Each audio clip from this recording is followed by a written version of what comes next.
لس آنجلس.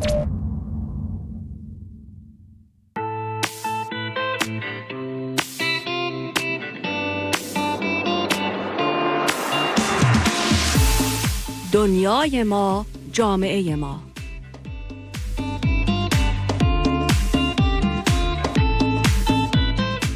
Our world, our community with Debbie Amini. خوش آمدید دوباره دارم خدمت شما عزیزان. در قسمت دوم برنامه دنیای ما جامعه ما هستیم و در خدمت میهمان عزیز امروز کانسول جنرال نسیمی آقایف، کانسولر جنرال آف آذربایجان. به صحبت‌های خودمون با ایشون ادامه میدیم.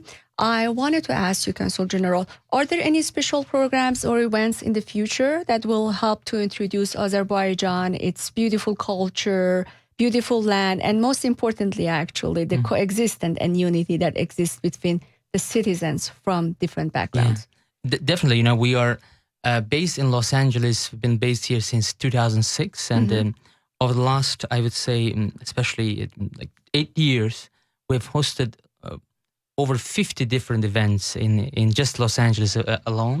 The largest of which was this performance of Arsham Malalan, the operetta at the Dorothy Chandler Pavilion at Music Center, watched by 3,000 Angelenos who came, and a large community of Iranians as well were there.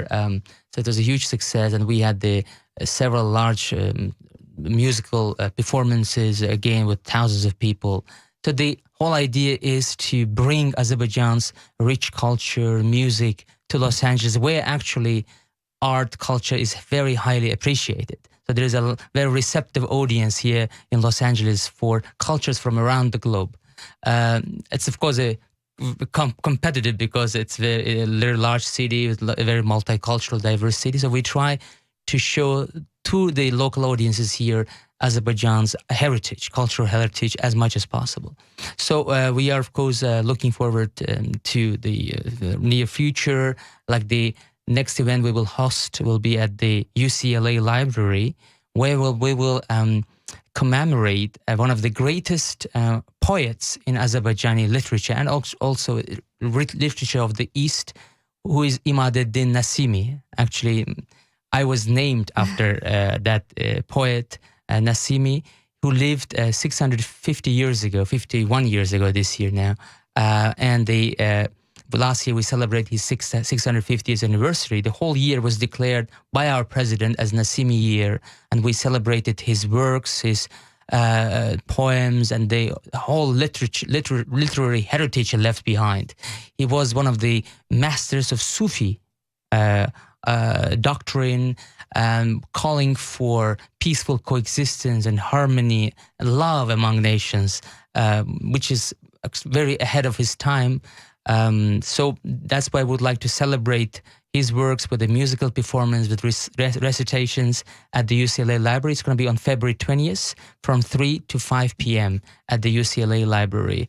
So we will have plan other cultural events throughout the year, and we will announce them when the time is right.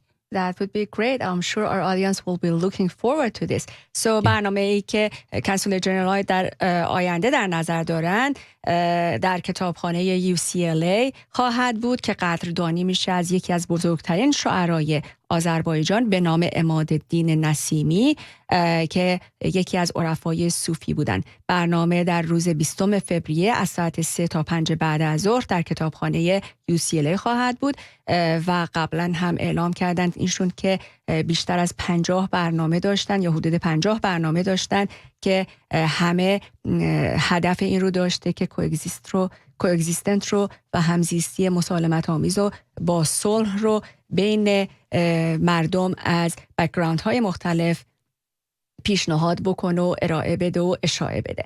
And if anyone wants to attend that event and get more information, they can call our consulate at 310-444-9101, our phone number, and we'll give the entire information. Thank you. اگر که علاقمند هستین به این برنامه و دوست دارین شرکت کنید با تلفن کانسولر جنرال 310-444-9101 میتونید تماس بگیرید. And it's free admission. Oh, that's perfect. We're going to be older. Consul General Aghayev, you're also the Dean President of the Los Angeles Consular Corps, which is the world's second largest consular corps representing 102 nations. Would you please explain a bit about this position and your responsibilities as the Dean? Yes. Dean, or like the Dean of the Consular Corps, is the kind of presiding officer of the Consular Corps that is based in Los Angeles. So we have one of the largest consular representations in the world. As you mentioned, we have over 100 nations who opened their consulates here in Los Angeles because of its diversity, multiculturalism of this city of Los Angeles. And these over 100 nations wanted to be here on the ground. And since 2 years, I've had the honor to preside over this organization. It's actually kind of my second hat that I'm carrying in addition to my consul general job, which is, I think, pretty fun at the same time because we put together very interesting events for our members and also friends of the Consular Corps. We have every month a luncheon where we have speakers, high caliber speakers from politics to business to environmental protection to all different fields that are of interest for our consuls who are based here, who work here, who live here. And for them, this kind of information, educational opportunities about different possibilities, opportunities are very important.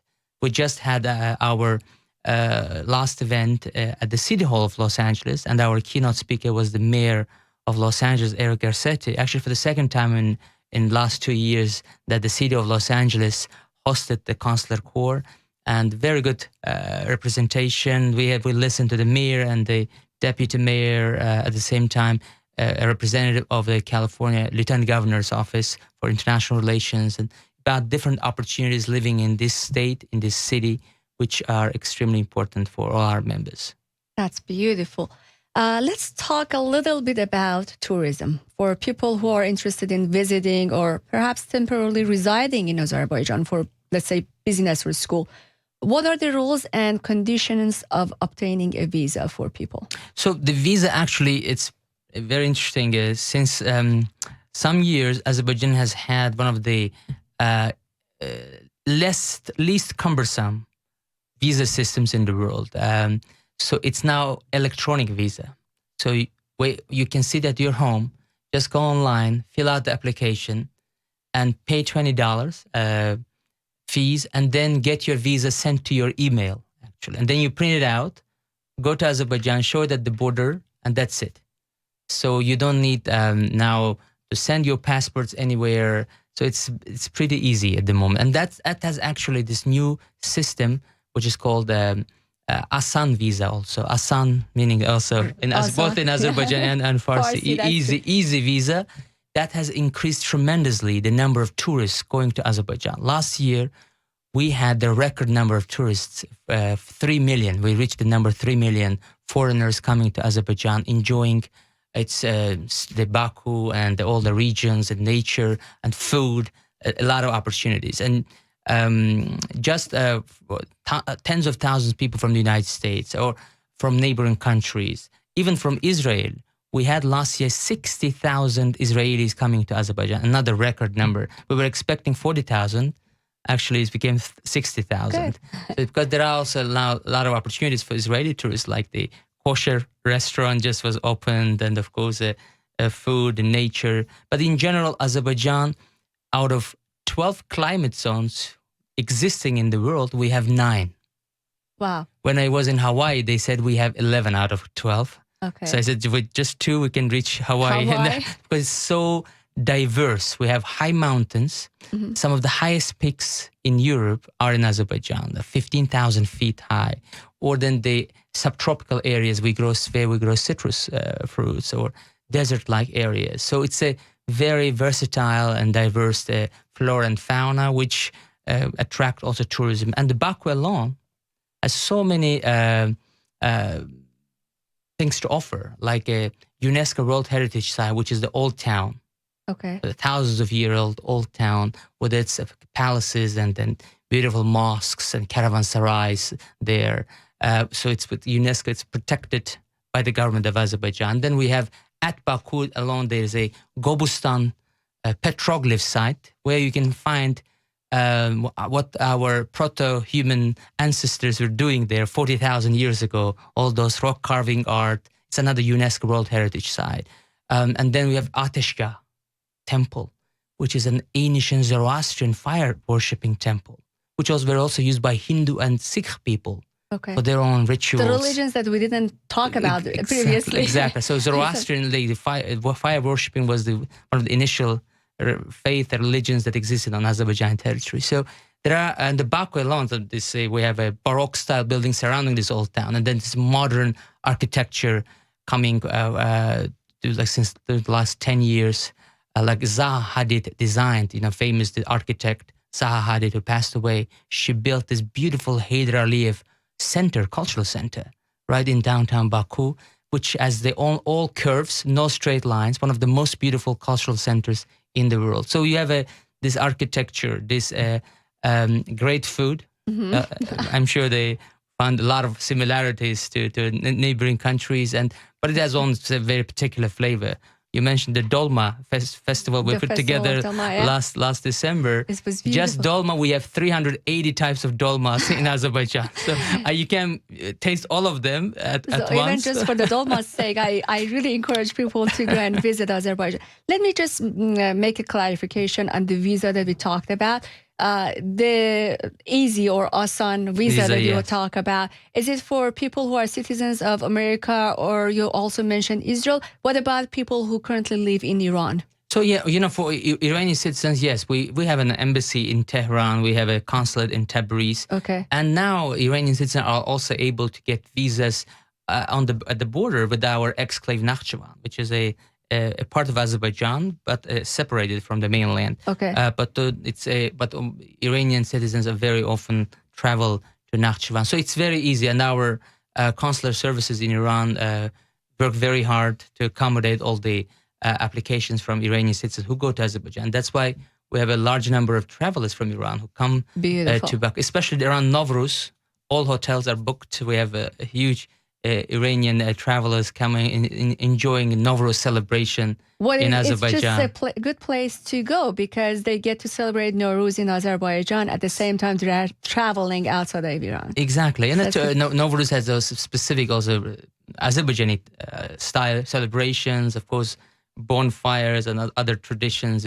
And the whole city has that then flavor. Charshanbe Suri, I think. Bonfire, we make bonfire like little fires, and people jump over. Right. So is this the Tuesday night before Nowruz? This throughout, yes. Actually, throughout the whole celebration, one of the most famous traditions there. I see. Okay, because we specifically do that tradition the Tuesday night of before Nowruz. Yes, and we call it Charshanbe. Yeah, we celebrate every 4 Tuesdays before Nowruz. That's good. It's a good tradition to be celebrated 4 times. That's even better.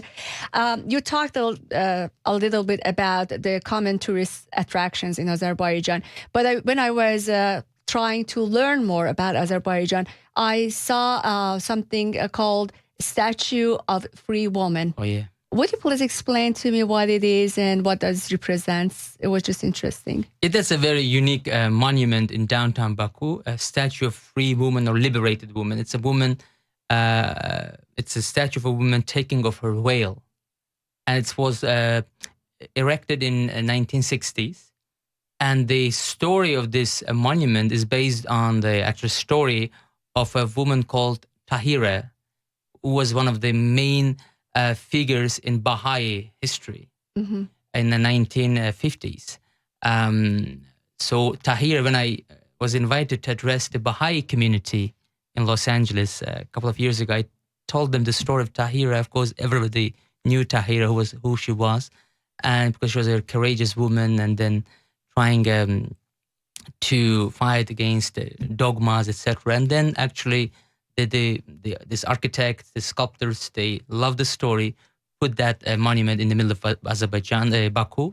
And it's also unique in our wider, larger region. Actually, it's also in line of women emancipation in Azerbaijan. That has been always one of the top priorities. As I mentioned, the first nation to give women rights, voting rights to women in 1919. And then throughout the 20th century, this women emancipation continued in Azerbaijan. And today, in our parliament, we have 21 members of parliament are women out of 125. We have even on our Supreme Court, there are members who are women. One of them is actually also a Jewish woman, which is another unique factor. A Jewish woman and the Supreme Court, a justice in a majority Muslim nation. Tatiana Goldman is her name. And many judges and the executive branch, many is heavily represented. 51% of all PhD holders in Azerbaijan are women. 51%. So they are beating men in that regard. Very nice. Very shortly, if you can also mention what is Mountain Jews. Oh, yeah. Mountain Jews, this ancient Jewish community that came to Azerbaijan about 2,000 years ago, they settled down in this mountainous areas in northeast of Azerbaijan. And they lived there ever since in that part of the country, but also they later settled down in Baku and other regions, but primarily in that northeastern part of the country called Guba area. Mm-hmm. And about 270 years ago, they established their own village there, and they called it Jewish village. And the Azerbaijani Muslim ruler of the region said that I'm going to give you half of my town and you can, across the river, for you to establish your own village, which is one of the unique cases of this Muslim-Jewish harmony and understanding. And that village has been there ever since. When the Soviets invaded Azerbaijan, the name was changed to Red Village, and ever since it has been known as Red Village. But it's a Jewish red village or red town. It's the second largest all-Jewish town in the world outside of Israel. The first is Kiryas Joel in New York, state of New York. The second is this red town. So it has beautiful synagogues, ancient synagogues, and yeshiva.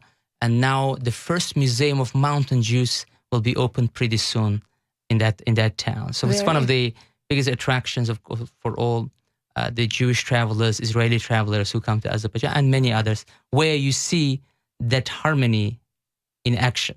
Very nice, very nice. Is there a peak season to go visit? And they speak their own language. It's called Juhuri. The Jewish people? Yes, they have their own language, Juhuri, which is it's related to Old Farsi. Aramaic, at the base probably it's an Aramaic language. Yes, but more like Old Farsi language base, but you have infused with then later with Hebrew, Azerbaijani, Russian, some Russian. So it's a unique Jewish language right there. Very interesting. So let's go back to the peak season. Is there a peak season or is beautiful all year round? So we have as I said, this is Baku, the capital of the city. It's 28 meters below the sea level, the lowest laying national capital in the world. Its winter is mild, and the summer is hot, but not very hot, intolerably hot. So so we have all four seasons can be experienced in Baku and also in the regions. Yes, of course, peak seasons, as always, are usually starting from late March, April, May, June, July. Yes, and then of course September is even very good weather to visit Baku and the regions. And of course, we have in the winter ski resorts. Now we just opened 2 ski resorts in the last 15 years. High mountains, beautiful infrastructure. So now for all fans of winter tourism, summer tourism, spring tourism, there are opportunities there. Very nice. آذربایجان هنرمندان بسیار متفاوت این کشور رو به شیوه خودشون امتحان کردن. به هر جایی که در آذربایجان نگاه کنی یه منظره جدید و یه شخصیت جدید می‌بینی. هرگز تموم نمیشه. وقتی برای بار اول چیزی رو امتحان می‌کنی باید دوباره امتحانش کنی.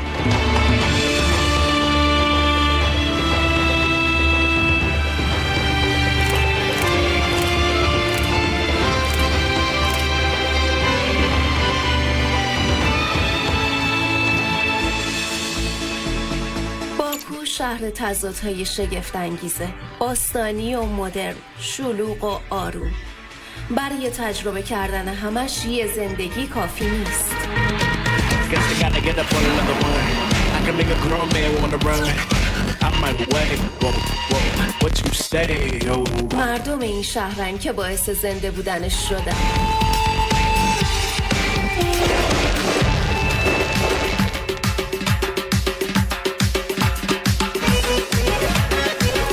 این دیوارا رو که نگاه میکنم میتونم اون موقع که تازه ساخته شده بودن آدمان که اونا رو ساختن و زندگیشون رو تصور کنم. یه جورایی انگار همین دیروز بوده.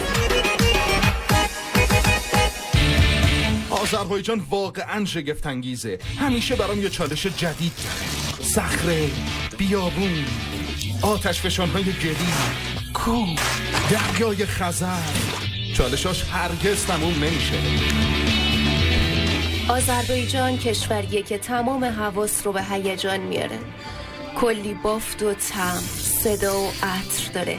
چیزای زیادی برای کشف کردن و دوباره امتحان کردن داره.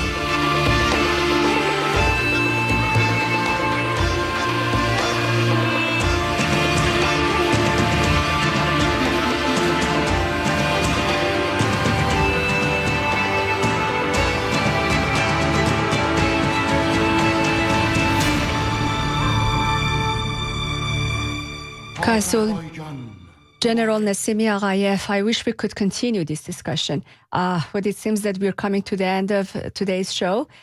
In the remaining couple of minutes, would you like to add anything to today's discussion, like a message to the Persian community? You know, we've had a wonderful relationship with the Persian community here of different backgrounds in Los Angeles. And we continue to have, as I mentioned, this Nessa synagogue, amazing synagogue, and we had this great event. We have with many other, like Sinai Temple, many great, even Sinai Temple sent a delegation to Azerbaijan, 50 people bringing a Sefer Torah to our Mountains Jewish community some years ago.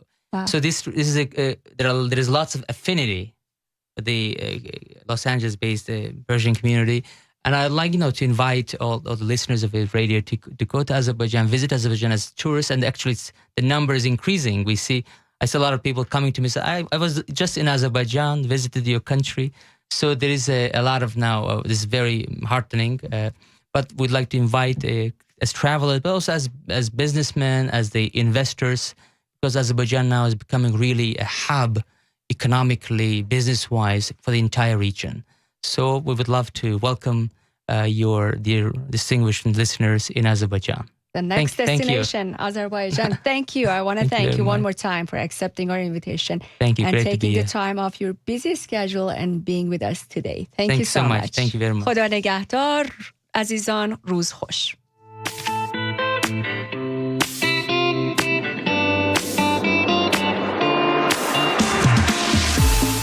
دنیای ما، جامعه ما.